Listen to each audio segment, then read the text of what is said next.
Well, welcome to Women on Wealth. And today we're diving into being a part of the conversation about money. My guest is Peggy Bud. She recently wrote an article, Money is a Conversation, Women Belong in It. She highlights in this article something many families experience, which is when women sometimes step back from financial decisions that are being made, even successful women, and when you're not part of the conversation, you're not always part of the plan. Money decisions impact everything from retirement, financial planning, legacy planning. I can go on. So today we're going to talk about why these conversations matter, how women can build confidence in participating, and what both families and financial professionals can do to ensure a voice is heard by them. So Peggy has been on this podcast before. Welcome back. Thank you for having me. Yes, she's a communication expert, author, TEDx speaker, educator, co-host of Ask the Educators podcast, and she has authored 2 books, Conversations Lead to Consensus and Navigating Special Education, Building Parent Education Partnerships. Well, I'm thrilled to have you back. I love this conversation. As you know, working with clients, you do see how different women within the conversation interact with myself as an advisor, and you can sometimes sense the comfort level or lack of comfort. And so I'm excited to have this conversation today. So, yes. I think it's an important conversation. Totally agree. And so you, in this article that you recently wrote, you write that if you're not part of the conversation, you're not part of the plan. And what inspired you to write the article? Well, I realized that in many households, the gender divide as far as men and women and making financial decisions just is not there. They may be married, but they're not really partners in that conversation. Sure. And then I started thinking when I've seen in my lifetime how many women, when they lose their spouse. Yes. And all of a sudden they realize that they weren't part of the conversation. They don't know how much money they have. They don't know where the papers that they need. And sometimes they can't even get into funds because they didn't have that conversation. I remember when my father passed away, he would tell my mother, and she thought she knew, but she didn't know anything about what was really going on or where the papers were or what, and she didn't even know how to what was needed to file her taxes. He died in March, and about like the 14th of March. So therefore, all of a sudden now we need to get these taxes filed. He did them himself, and he had some papers. He'd started. His filing system was terrible to begin with. We had to look through everything. Thank goodness my sister-in-law is a tax attorney, so she said, okay, while you're doing all the other stuff, I'm just going to jump in and do this. So she just focused just on that. But I realized that this is so important. Women shouldn't be at a loss if they lose a spouse. That shouldn't be a problem. They should be able to continue their lives, know where things are, and that's why I wrote the article. I wrote it because I believe that what I've written should trigger those conversations. Yes, absolutely. That's what I'm saying. Because we can't wait till something happens to say, we needed to talk about this, and then what are we going to do? And it happens all too often, right? And I say it all the time. A lot of women sometimes come to us as a financial professional a little late, and they're trying to play catch up, and they're trying to understand, and maybe they've made financial decisions along the way, not realizing the impact maybe on taxes or long-term planning, et cetera. Absolutely. So, yeah. And the other thing I wanted to comment on is that, for example, your father, right? I don't think he was intentionally trying to hide anything from your mom. No, he wasn't. We all live busy lives, and there's usually one spouse that prioritizes this over another, which makes sense. It's sort of delegating matters of the home, but then there's that line of, well, how much should you delegate versus include the spouse in those conversations and those decisions? And I think that's the challenge. Right. And I also think in my parents' case, I think it was a generational thing. At that time, of my mother's generation, less women worked, less women were educated, more women almost looked at their financial plan was marriage. I got married, my husband will take care of the finances. So that was one thing. I think as we move along, it's not really so much generational as it's cultural. As you said, some women just say, I've got the family, I've got my job, you take care of it. Yeah. It might work at the moment, but it's not going to work in the long term. No, and I think the other financial delegation that I see is the wife might do all the day-to-day Yes. household bills, Very much so. and then the husband might take on the longer term Correct. investments, etc. And so it's how do we find a good way to merge those two into a more cohesive long-term plan? You're absolutely right. And I can tell you that the flip side, because that happened, I have a friend whose wife died. And after she died, he was going crazy because she paid all the bills and she didn't include him in that. He didn't even know who certain contractors were and certain people to hire or to call because it was so divided as to what he did and what she did. Yeah. That when she died, he was just as much as a loss. So yes, I'm talking about women. However, I thought of that because it's everybody. If you have this conversation, neither person is going to be at a loss. Well, and you're reminding we have a friend who lost his wife 8 years ago, and all of her passwords were on her iPad, and he couldn't get into any of their accounts because he didn't know the password to the iPad. And so that was a whole other issue. So it goes both ways. It does go both ways, and it's all about the conversation. If you have the conversation, you're not going to have a problem. Right. It doesn't mean that one person can't be, like you're saying, the wife can't be doing the day-to-day bills. I mean, I do our day-to-day bills. Sure. Mostly, my husband started taking things over because we've been doing things now online. So then he's kind of taken over some of that. But I do a lot of that. But he does the taxes. Right. You have to delegate somehow. However, I put together all the paperwork. So when I know everything that needs to be done, everything that needs to be gathered, and I give him a box of file folders with all the things labeled and organized. Yes. So that's because we're a partnership. Correct. Yes. And that's what's important. So when you say money is a conversation, what does that really mean in the context of families, relationships, and the financial decision making? It's excellent. And that conversation, number one, should start as a couple starts to become more serious and realizes that they are possibly going to get married or be together, and so have shared finances in some way. So demonstrate transparency.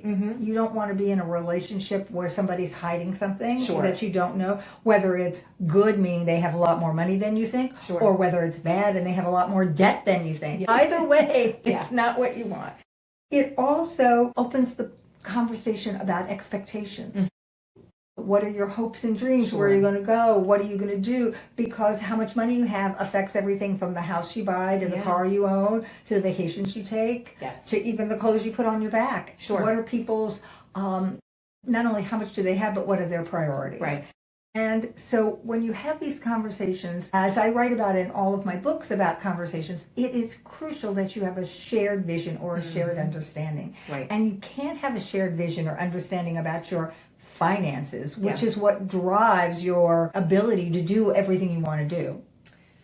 So I feel like the younger generation has done a better job than ours. So for maybe women listening that are older that never had that conversation initially, do you have any recommendations on how to introduce it now at this stage?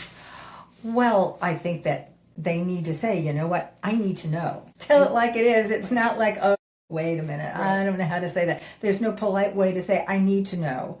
So you shouldn't just say women outlive men by about 2.5 years on average? Yes, we could say that too. Or we still have a high divorce rate. A high divorce rate. And you know, finances are oftentimes the cause of divorces. When you're starting, if you're in a relationship and you find out that the person that you're involved with has, let's say, $1 million worth of debt, do you really want to get into that relationship? Maybe not. Those conversations can drive that. Or as you start to see how you want to spend money, what do you believe? Some people believe, I'll just put all the money under the mattress, right? And I'm not going to invest it.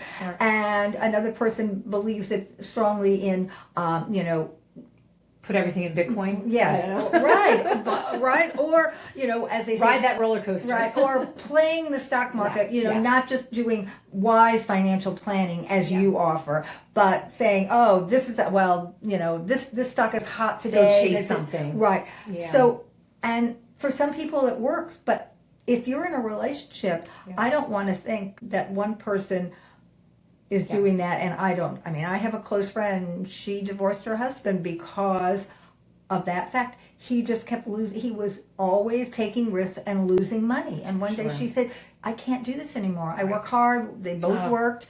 And she said, I need my life. So I think those conversations let you know if you both agree that you're risk takers and you want to do that, that's fine. I'm not making judgments. I'm just saying that's part of the conversations. Whether it's, and one person, let's say the woman doesn't really want to work when she has children. Right. That's not as popular today, but there are still women that feel that they'd like some time take a few years off till their kids start school. Mm-hmm. If they do, and if the husband thinks, no, I want you to work, have the baby 6 weeks later, be back to work, that can cause conflict. Sure. All of those things will affect their relationship and their partnership. Yeah. So having those conversations ahead of time and ongoing, because sometimes what you think when you're 25, you don't think the same when you're 45, and that's okay because times have changed. Yeah. So those conversations can't just be a one and done. Sure. They're not a check the box. It's not, I did that. Right. You said you have some forms.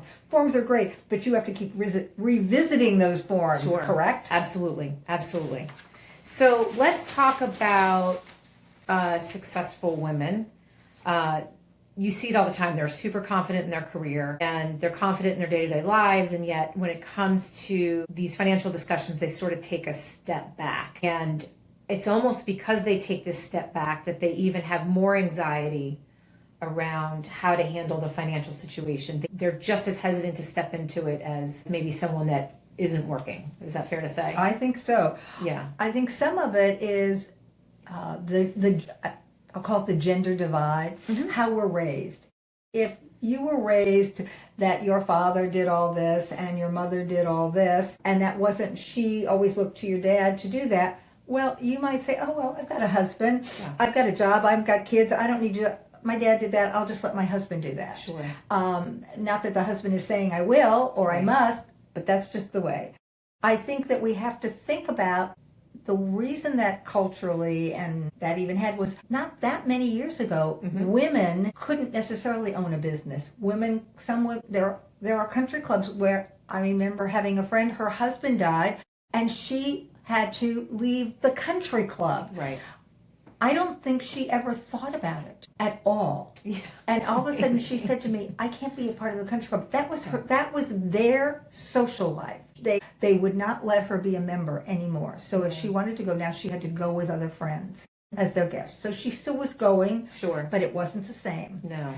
And so I don't know why she would want to go then. Because that was where her friends were. No, I know. It wasn't the club, it was the social connections. Atmosphere, I mean, the friends didn't make those rules. It was the charter of the club. But so we have to keep that in mind, that happened. So that's where attitudes sort of, kind of bubbled up from, that the men would do that. Yeah. And again, as you said, the role segregation. I'm the woman, I handle this. I'm the man, I handle this, just because we have to delegate, one person empties the dishwasher, one person takes out the garbage. Right. It's not much different because we can't do it. We all can't do everything. And for some people, I think that they're so busy, no matter how successful they are, they're busy in that success, they're busy invested in their children, that finances, they're just as happy in their home to have somebody else do it for them. And so they actually relinquish that and step back from the conversation because it's just easy. And I think that the reason I wrote the article, the reason that I hope this conversation will resonate with people, is women should realize, no, we have to be a part of the conversation. Yeah. That doesn't mean you have to do everything, but you have to be involved in that conversation and take the time, whether you meet with your financial planner quarterly or yearly, whatever it is, go. I know my husband It's wonderful when he gets all the statements. He'll share with me the kind of the net every month. Sure. But then every couple of months he sits down and we look at everything. So I don't have to look at it every time, but he'll say, oh, we got the statement about all of our investments, and we're up or we're down or we're here. And he lets me know. So I always know what that bottom line is. Right. Yeah. And so it doesn't matter. I don't need to know all the nitty gritty. Okay. Yeah. I mean, when we meet with the planner to discuss making changes, that's different. Correct. But to look at the statement, I don't really need that. But if there's a problem, then, if things are, and he wants to think about making a decision, of course, then we would have a different conversation. You think I should be looking at it more closely? Not necessarily, no. I think one of the things I have found is there's different definitions of a financial advisor or a financial planner. And a lot of times when women are looking at sort of the investment side, they might just want to delegate it to their husband. What I have found where women really start to engage is more the financial planning side.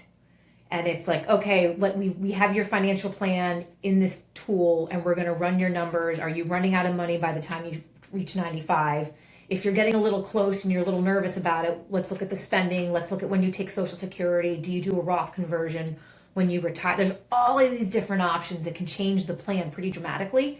And I think that's when women start to get really engaged, because those decisions, she is making those decisions as a family as to what their financial future looks like. It's not just what did the S&P do in the past month, etc. So correctly, and I agree. They're both important. And I will say, on a monthly basis, I wouldn't say to my husband, well, what about this stock? But I will say that because I read the news, I listen, I think women, you can't just not be involved. I don't have to read the financial paper every day. You don't, but I'm aware enough of new businesses or trends that might be. Sure. And I will say, what I've been reading, and what about this? Love it. This stock. I didn't do the deep dive to see if it was good or bad, but I will throw it into the conversation. Sure. There are no stupid questions. Right. There's never a stupid question. Yep. And I think if you're having those conversations, you as a woman feel more confident about and in control. If I know what's going on, I feel more confident because I'm in control. And I also feel more independent because I know if something happens that also I have a relationship with the financial planner. Yes, exactly. I mean, if something, God forbid, happened to my husband, the people that I deal with, I feel comfortable. I could talk to them. Yeah. I'm not going to all of a sudden meet this person. I remember that's what happened with my mother. My husband and I took her, and it turned out that the person that they were working with, I think he had left, and there was nobody else, and they hadn't done. And she came in as this whole new situation on top of all the other. Yes. And that's not healthy. No, it's not. And we always say at our firm, we want to be sort of that first call. And we want to know the family members. We don't want them to... Correct. Right. I remember calling my grandfather's financial advisor when he had a stroke. He had no idea who I was. My mom didn't know who to call. I just remembered a reference that he had made years ago at what firm his advisor worked at. So I just, on a whim, just called that number and found him. But that was my first lesson. We should have known. Someone in the family should have known who to call. So anyways... I think that's so true. So let's talk. This is always a good topic. You referenced in your research that financial professionals often direct more attention towards the men during meetings. I hope that's not me, but how do the subtle dynamics shape the confidence in women? As a woman, I'm sure I've been to meetings growing up all my life where if you're one of a few women and the room is mostly men, the person in the room doesn't necessarily even look at you when they're asking questions. Mm-hmm. So the behavior of a financial advisor isn't way out here in left field where, just in this financial situation. That's how women are oftentimes treated. And studies have shown that when a woman is in the minority, even in the business setting where she has an important job and an important role on that team, she's still... sometimes her idea, if she comes up with something creative, oftentimes people say, and we'll move on. And if a man comes up with sometimes even the same or similar idea, that's a great idea. That happens? Huh? That happens? It does happen. You know it happens. And so in the meeting, if I'm having a meeting and there's two of us, I need to be looking at two people. Just like when I, as a professional speaker, I'm not going to stand in front of an audience and only look at one person. You need to have eye contact with everyone, because then people feel that you're talking to them. Just like on Zoom. If you're not looking at the camera, people think that you're not talking to them, even though, and if you're looking at the screen, it looks like you're not talking to them. Or that you're not paying attention. Or you're not paying attention. Multitasking. Right. So, and they have found in meetings that a lot of times the man will look at, or a woman will look at the man and will ask a question to the man. And all advisors have to realize, one, that there hopefully are two people in the room, and two, if there aren't two people in the room, that they do everything in their power to encourage that two people do come to the room. Sure. Because let's face it, if a man comes and he meets 2 or 3 times and then he brings his wife, the wife is just going to be like arm candy. She's not going to be included in that conversation because she hasn't been a part of the conversation. So it's the responsibilities are on everyone. Sure. To make sure that you're a part of the conversation. I agree. As a financial advisor, you can encourage all you want for both to come. It doesn't always happen. Of course not. So, but when it does happen and you can see the engagement, it's a good conversation to have. Right. So those are easy things that a planner can do. Sure. I'm glad I already do that. I'm glad you do too.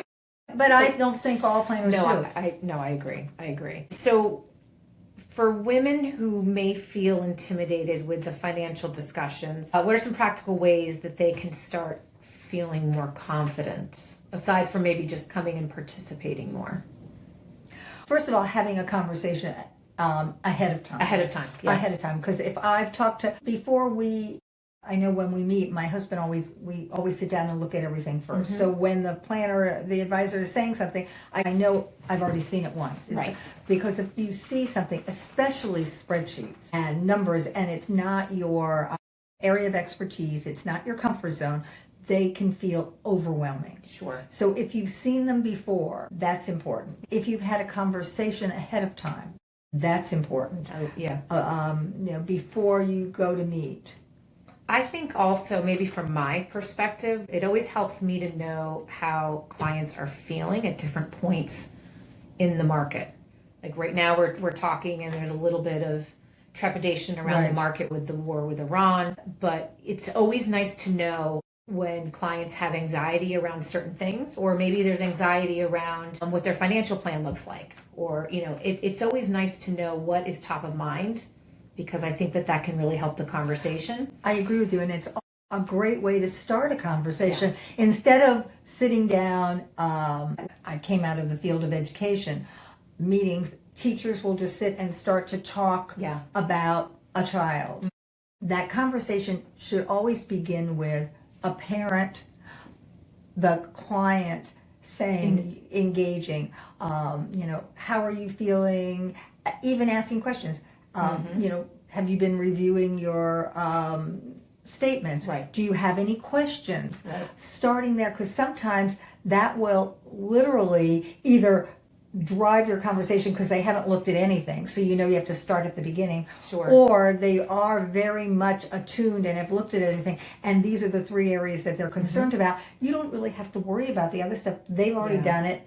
You don't have to just go through and give them check the box. Sure. You know where you need to do the deep dive. Sure. And that's really important. So I think as somebody running a meeting or initiating a meeting, asking people who are coming, how do they feel? And again, not just asking the couple, how do you feel? And then the husband go, blah, blah, blah, blah, blah. Yeah. It's important first to start, how do you feel? And if the husband initiates the conversation, great. And when he's done, it's really important to say to the wife, do you have any other questions? Are you in agreement? Do you have other thoughts that maybe you want me to discuss because you're thinking maybe we should do something differently? Yeah. So now you've given her permission to ask a question, given her permission to disagree and being open Yeah. to a conversation. Okay. Yeah, I think that's a great idea. I would also add one other suggestion, and I love it when I see this from clients or prospects or whomever I'm talking to, as financial professionals, and I've been caught doing this too, we love the economy and the markets, and to sometimes relay that to someone that doesn't have the time or the wherewithal to spend all that time on it, it can be a little overwhelming. Absolutely. And I love getting the question of, okay, so how would you summarize this, right? You're looking at all this data, you're showing all these slides, how do you summarize it? And I always think that that's a great way to be involved in the conversation. Absolutely. And as the person summarizing, I always talk about the rule of three when we're communicating. I think being able to summarize and give the three main points, because our brains don't necessarily remember more than three. Sure. So finding a way, even if there's 5 points, to combine things so that you have 3 bullet points that they can easily understand, that's not laden with jargon. Yes. Is really important. Okay. And, I love it. To give it to them. And also leaving them with that, or sending a follow-up email with the 3 bullet points. Sure. So that they see it in writing and have it to look at again. Right. Can really help them be ready for the next conversation. Correct. Or be ready to have a conversation at home, a follow-up conversation, because it shouldn't just, that pre-conversation to the meeting is important. I want to have another conversation after. Well, and that's an important point, because most often when you are meeting with a financial advisor or planner, there are going to be follow-ups after the meeting. And so it's nice to kind of have that communication going back and forth. Right. So. And just to say, I feel blessed because my husband has always included me.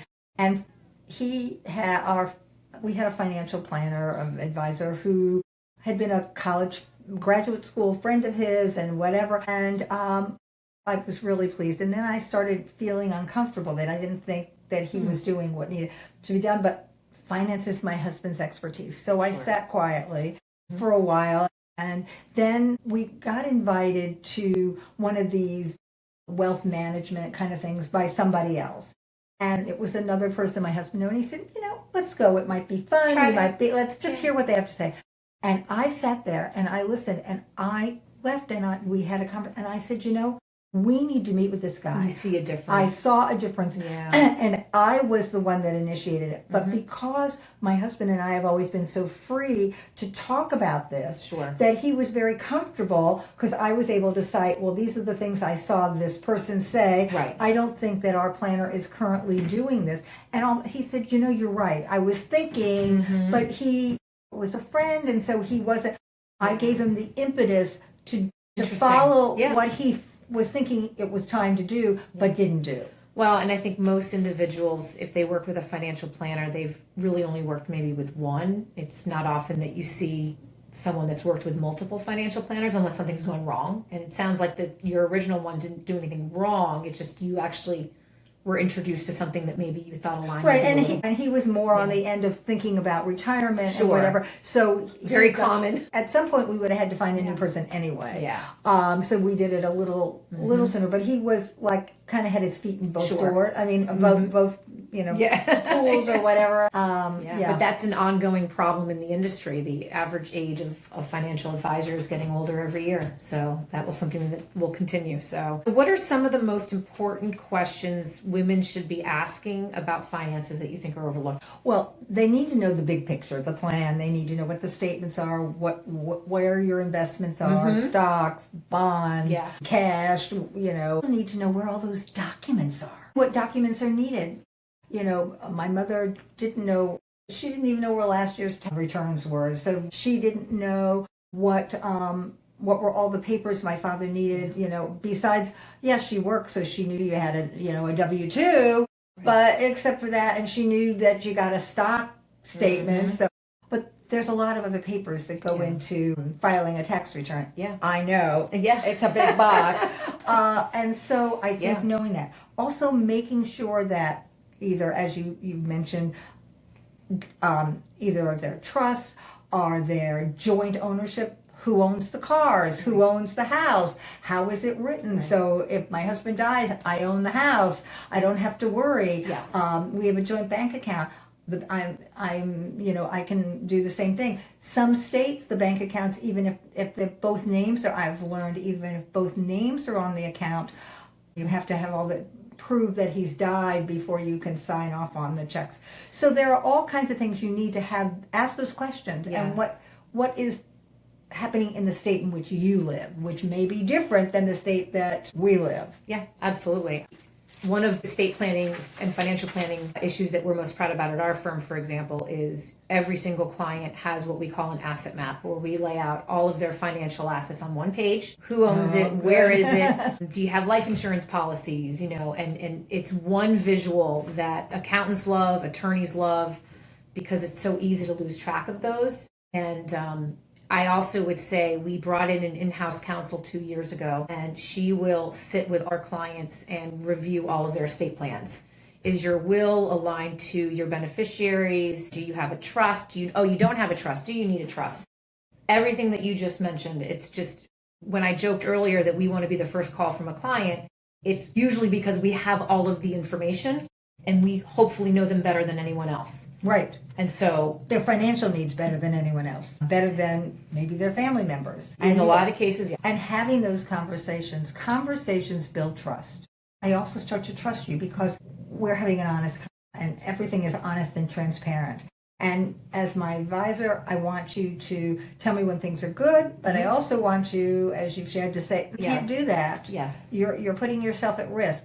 And if you're not in those conversations, then you're not. And let's face it, many men, even if the advisor tells them they need to tighten up, they may not, if their wife isn't in the conversation, they may not push it in the same way. And then all of a sudden, he's not there. And the advisor says, well, I told him. And she said, but he didn't tell me. Yes, absolutely. Those conversations happen too often, right? They're one of the more unfortunate conversations in our business, is talking about the spending habits. And you don't want to run out of money. No one wants to run out of money. No. And that's really going back to where we started the conversation. When you're forming a relationship with somebody, how do they feel about spending? How do they feel about saving? Are you comfortable if they spend their whole paycheck every week when you're starting out and you only make a little bit of money? Right. Or do they already value saving? And I'm not saying there's a right or wrong way to do it. I'm just saying that both people in that relationship need to be on the same page, or at least respect that one person is doing one thing and one person is doing another. And if they're not, that's going back. Divorces often happen because there's fights about the finances or the finances.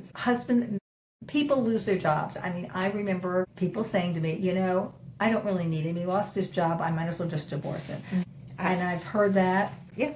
And that's not good, but it happens. And that's because finances are really what's keeping the relationship together. And it shouldn't be. Right. Yeah. My dad lost his job when I was in high school. And so that was the start of the divorce process, pretty much. Okay. Yeah, absolutely. So it happens. Yes, it happens. It happens. It happens. But if you've had those conversations along the way and you feel like a partnership in your financial, it's not going to be losing.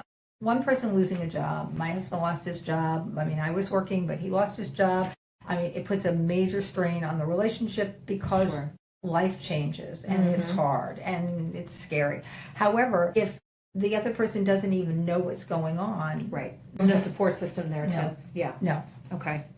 How much of financial confidence, in your opinion, comes from knowledge versus mindset? Yeah, I remember looking at that and thinking, you're so right. Knowledge is really information. Mindset really has to do with your confidence in feeling like you're an active participant. So we need to be knowledgeable, but I need to also have that mindset that the other person wants me to participate, includes me in the conversation, values my opinion, respects that I need to know what's going on, that I'm part of this family, this relationship, whatever. So I think that both play a part, and it's hard to separate in some respects but you're not going to have, without that mindset of being included, you can have all the knowledge in the world.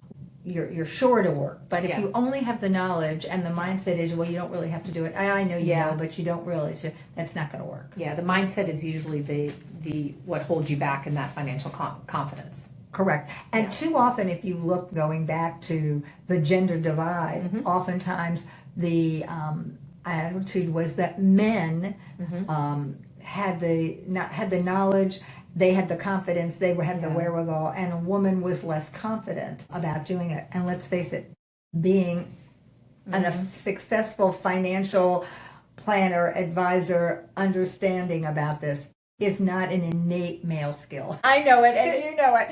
And so therefore, if the confidence isn't, and the mindset is that, oh, well, my wife can do this too, and I respect her opinion, or even asking her to get some more knowledge, learn more, if you know, or educate her yourself. Right. Yeah.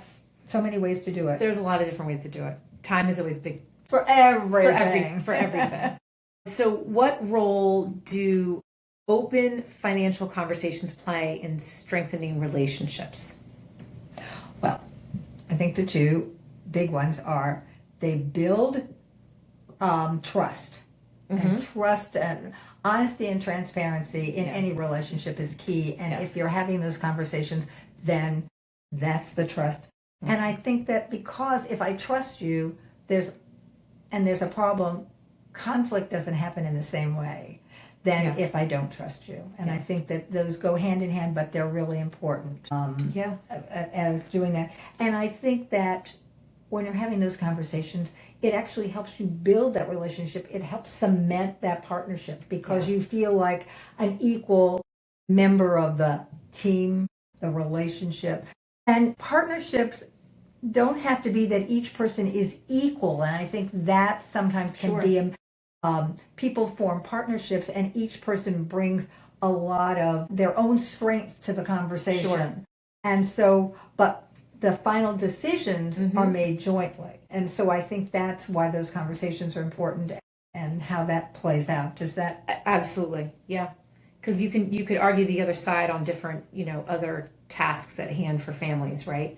Where the other spouse might have more of that weighting of the knowledge and, the task of doing it at hand, whatever it may be. Well, I'll just go to my own relationship. As I said, began in education. When it came to decisions regarding school and education, my husband deferred to me to at least bring the knowledge forward. But I remember, for example, I wanted my my kids to go to the magnet school. We were living in Norwalk at the time, and my husband didn't want it because it was in South Norwalk, and it was near the train station. He knew that wasn't the best neighborhood, and he deferred to me in the sense that I introduced it to him, but in the end, it was a lottery. When our kids were lucky and did get pulled, we went together to a mutual decision. And I agreed it would be a mutual decision. So I laid the groundwork because that was my area of expertise. Yeah. But the decision, I educated him as to the reasons why we should do it, and then we went together to have that conversation and make the decision. That's the same thing we're talking about financially. It's a great example. Yeah. Okay. I guess if there's any last message you hope that women would take away from this conversation, what do you think it would be? I hope that couples watch this. My article, I think, is on LinkedIn. I hope that couples will talk about that article and will talk about this and really build things, a relationship regarding finance. And the one thing is, I think, 2 points. Women should not defer participation. Should not say, well, I don't need to go this time. I don't, you take care of it. And actually, I found some research. Studies show that about 60% of widows and divorced women wish they had been involved in the conversation earlier. That's a huge number. It's a huge number. We're talking more than half. Now, if people, I don't want our listeners to say, oh, I wish. I hope that you'll take this so you won't be apart, and maybe we can flip those numbers, Right. that people are saying, I'm happy I was in the conversation. That's number one. Waiting leaves you vulnerable. I don't want any woman to feel vulnerable when it comes to financial planning. And I believe from the bottom of my heart that shared responsibility builds dependence. No, builds independence. If we share responsibility, then we each feel independent about what's happening. And so if a woman is participating in financial planning and decision making, she feels independent because she feels her voice matters. Yes. She's being heard. What she has to say is being considered. Her spouse feels the same way. And together, just like with my children, where are they going to go to school?